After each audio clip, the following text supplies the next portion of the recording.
Dinhi sa kalibutan, sa atong pagkinabuhi, dinhi sa kalibutan, samtang buhi pa kita, samtang naapata dinhi sa kalibutan. Grabe gid ta og agian sa atong mga kinabuhi. Grabe og mga pagsulay, mga tentasyon, mga nagkalain-lain nga mga problema sa atong kinabuhi.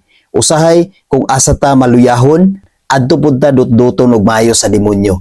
Apan ang Ginoo igsoon nagpahinumdom nga bulahan ka kung dili ka matintal, dili ka madala ug dili ka madaog sa tanan nga mahitabo sa imong kinabuhi, sa mga tentasyon, sa mga pagsulay or bisan unsa nga hulga sa imong kinabuhi igsoon, tungod kay dunag gyud kay ganti nga madawat.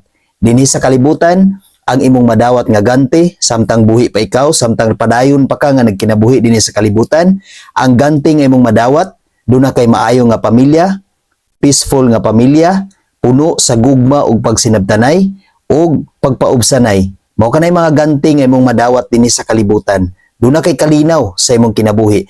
Kun mubarog ka nga lig-on og dili madala ug dili madaog sa tanan nga mga hulga sa imong kinabuhi. Tungod na sa imong dakong gugma, pagsalig ug pagtuo ngadto sa Ginoo.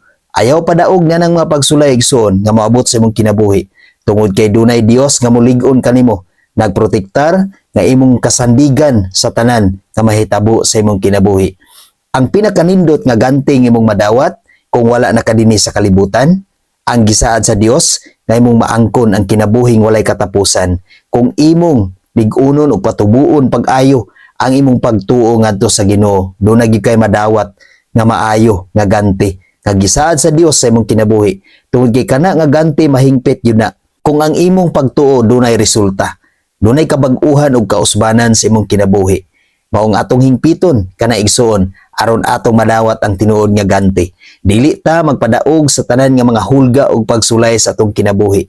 Tungod kay ang Ginoo nagtan-aw kanato sa kanunay.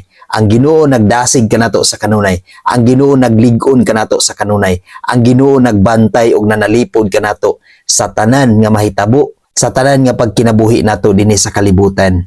Dili kita pasagdan sa Ginoo tungod kay gihigugma og ipalangga ta pag-ayo sa Ginoo.